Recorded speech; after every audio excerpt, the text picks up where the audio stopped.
President Trump versus Amazon is a proxy for his war with the Washington Post. I can't believe that's even a real sentence, but it is.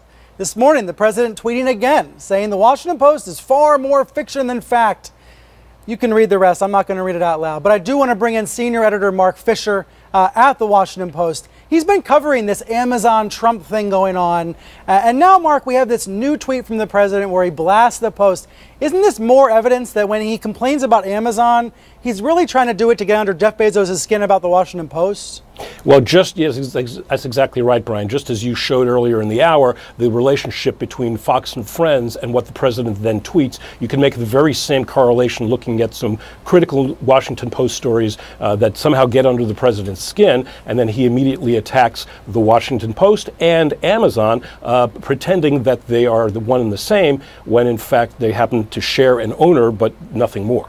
Yeah, of course, you're not a spokesman for the Post. You're a reporter. You've been writing about this issue for the paper this week. So let me take a look at what Trump said on Air Force One. This is an audio-only gaggle talking about Amazon. Amazon is just not on an even playing field. You know, they have a tremendous lobbying effort, in addition to having the Washington Post, which is, as far as I'm concerned, another lobbyist. Now, you had to report on this. What did you find? Is there any fairness to this claim? Well, no, it's an absurd claim, and obviously the Washington Post has done really a lot of critical reporting about Amazon. It's really bashed some of its products and reviews.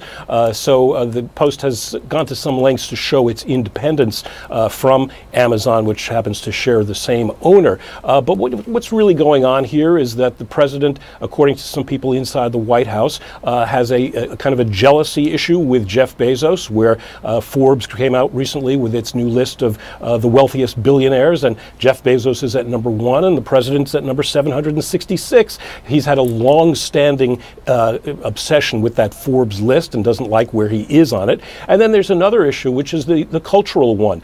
Donald Trump doesn't use a computer, has never sent an email, and so the whole idea of e-commerce is something that he doesn't quite get. He's a bricks and mortar kind of guy, and he sees legitimately, this is a position that a lot of people have taken for many years, that Amazon has a deleterious effect on retail, localism, or community around the country, and he's bothered by that. It's a legitimate position that gets lost in the brusque bluster of Donald Trump.